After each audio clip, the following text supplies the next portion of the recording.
meu coração era vazio. Eu falava de Deus, mas não tinha experiência com Deus. Eu sabia fazer, mas não sabia realmente ter a experiência do Deus que pode todas as coisas e que pode trazer ao homem tudo que ele precisa. Eu canto assim, tenho tudo, porque quem tem Jesus tem tudo. Eu aprendi isso.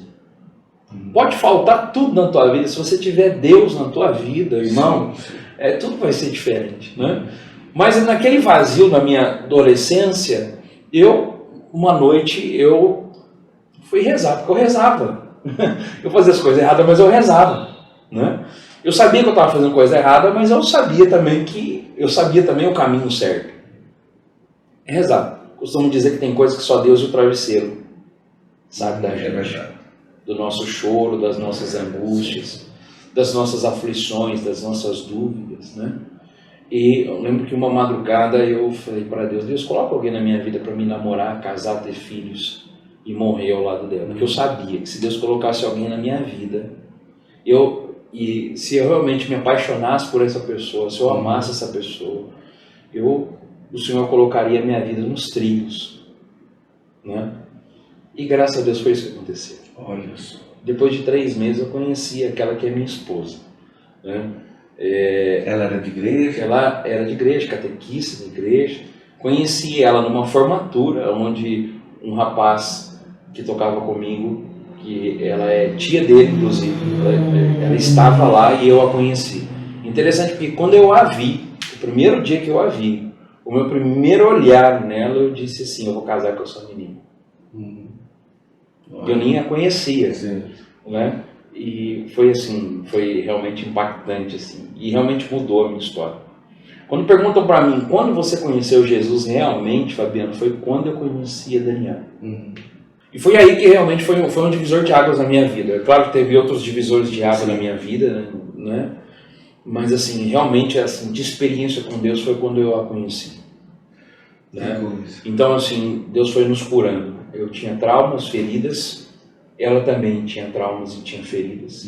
E quando Deus nos uniu, Deus foi sarando. É como se fosse o leproso que olhava para o outro, sem um espelho daquela época, que não tinha espelho, era a água ou era o outro, e falava, nossa, você está ficando curado. E graças a Deus, aí tudo foi mudando na nossa vida, porque a minha experiência com Deus foi mudando. A minha maneira de como eu encarei o meu chamado e o meu ministério, que eu já atuava, né, como músico, como cantor, foi totalmente diferente.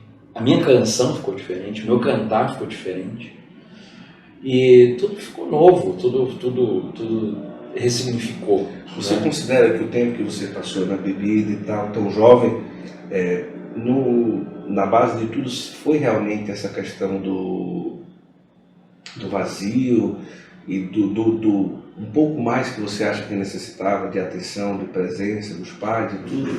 Ou, por exemplo, diante dos irmãos você se sentia alguma coisa diferente? Hoje, como adulto, você analisa que onde que estava realmente a base e o cerne, o centro daquela desordem ali com 11, 12 anos, né? Pois é, eu sempre tive o sentimento de que não era amado. Sim. Ou não conhecia eu não reconhecia o amor. Né? Por conta disso, eu achava que, como meu pai trabalhava muito para nos sustentar, isso era amor. Mas eu não entendi. Né? Então, eu sempre me recordo que eu tinha a bola de capotão nova, a mais chique, mas não tinha meu pai para brincar comigo. Bola de quê? De capotão, a gente chama aqui em São Paulo. É a bola, aquela bola de couro. Porque tem a bola de plástico e tem a bola de capotão. Então a bola de couro. A bola de couro. Você tinha. Exatamente, eu tinha essa bola, a mais chique e tal, se eu pedisse, mas não tinha, né, meu pai para jogar. Então, na verdade, eu queria aquele que me dava o presente, eu queria ele para ficar perto de mim, na verdade, entendeu? Então, meu pai é meu amigo, assim, um amigão meu, assim, sabe? Hoje em dia, assim, o nosso relacionamento assim, depois que meu pai conheceu Jesus, realmente, assim, teve uma experiência com Deus, a vida dele, da minha família mudou, né? Da minha família mudou, mas até então era aquele homem que veio do Nordeste, veio para trabalhar, foi criado nessa, não tem muito esse toque, sim, um abraço, sim. Eu queria receber um abraço, meu pai me abraçava e falava, e eu, meu Deus, fala alguma coisa, E eu aprendi que o era filho, eu te amo. Isso, é verdade. Era filho, eu amo você. Então, por conta disso, eu achava que era desprezado. Na verdade, toda ação gera uma reação. A química diz isso, né? Então, era a minha reação. Eu também não sabia. Quando eu via, eu estava fazendo. Eu não entendi o porquê. Não era maldade. Eu não queria me vingar de ninguém. Era uma reação automática que eu tinha. E depois tudo isso foi mudando, né? Depois meu pai um dia sentou comigo, me abraçou, falou, tudo que eu tenho é seu, tudo que eu faço é para você, mamãe. Eu nunca entendia isso, porque mamãe sempre comia o pé do frango, o pescoço do frango e falava que delícia. Para me dar as melhores partes. As melhores partes, o peito do frango, era fazer para mim. Então eu não entendia essas coisas. Era a mamãe falando assim, eu te amo. Claro, uma atitude extrema de amor, né? Extrema.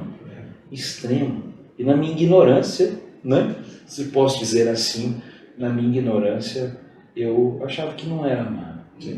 Então, assim, de fato, quando eu conheci a Daniela, Deus foi colocando as coisas em ordem, né? Peraí, tá vendo? Cada ação tem uma reação, né? Exatamente. Pede o café e o café chega, Pai, né? glória a Deus. Cada ação tem uma canção que fala muito bonita, que é do grande Rodrigão, do Louvor e Glória, que ele fala, que ele canta com o Eugênio Jorge, inclusive, ele fala, e o vazio que eu sentia e aumentava todo dia, era a saudade de ti. Então, na verdade, era uma saudade de Deus que tinha em mim, que eu ainda não sabia, e projetava isso no outro. Olha só. Projetava isso no outro. Nos amores que são passageiros, nos amores, né? Por quanto tempo você namorou com a Daniela? Quanto tempo até casar? Eu conheci a Dani com 15 anos. Ah, tá. Então, namorou o quê? Namorei com ela 4 anos. Quase 5 anos. Quase 5 anos. E com 20 anos nos casamos. Olha aí, eu conheci a Juliana com 14. Aí, ó. Casei com 19, só que ela já tinha 18. Eu tinha 14, ela tinha 18. Então, cara, você sabe o que aconteceu quando eu conheci a Daniela? Como eu sabia, ela era tia do rapaz que tocava comigo, eu sabia a idade dela e ela tinha 17 anos na ocasião. Olha aí, tá vendo? Só que eu ainda era mundano, ainda meio mundano, sabe? Sim. Eu menti pra ela, porque eu falei, se eu falar pra ela que eu tenho 15 anos, ela não vai querer. Ela não vai querer nem conversar comigo, entendeu? Aí eu falei pra ela que eu tinha 17 anos. Ok. Daniela, elas são em 10 irmãos, 7 homens, Nossa. 3 mulheres. Ela é a caçula. 2 dos irmãos, policiais. Ok, né? E o pai dela já falecido, tal. E quando a gente começou a namorar, tal, aquela coisa, né? Pô, mas ele já tem 17 anos, rapaz. A minha sogra foi no meu aniversário de 16 anos. Eu falei pra Daniela depois da história, que eu realmente não tinha, né? Eu falei pra ela a verdade, eu falei que eu tinha 15 anos só. Só que ela esqueceu de falar pra mãe, entendeu? E a mãe foi no meu aniversário de 16. Não tinha. A idade dele. Ela foi no meu aniversário de 18, mas de 16. Benjamin Button. Eu ia falar agora! Benjamin Button. Aquele filme, né? Ao invés do cara ir fazendo, o cara vai virando um bebê de outro. Nossa, ele. Você não assistiu o Benjamin? Já não. Assisti no avião. Um curioso caso de Benjamin Button. Muito bom o filme. Mas que coisa. Então foi assim, aí depois ele foi se acertando, graças a Deus. Eu sempre acredito que a vida, na verdade, ela é aquilo que você faz. São suas atitudes que mostram realmente quem você é. E de fato, olhando, eu era um menino, né? Eu era um menino. Mas eu sabia que Deus tinha alguma coisa ali.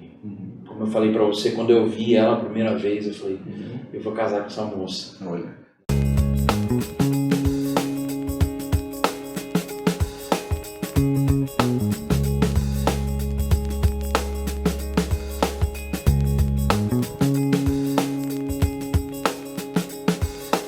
Deus.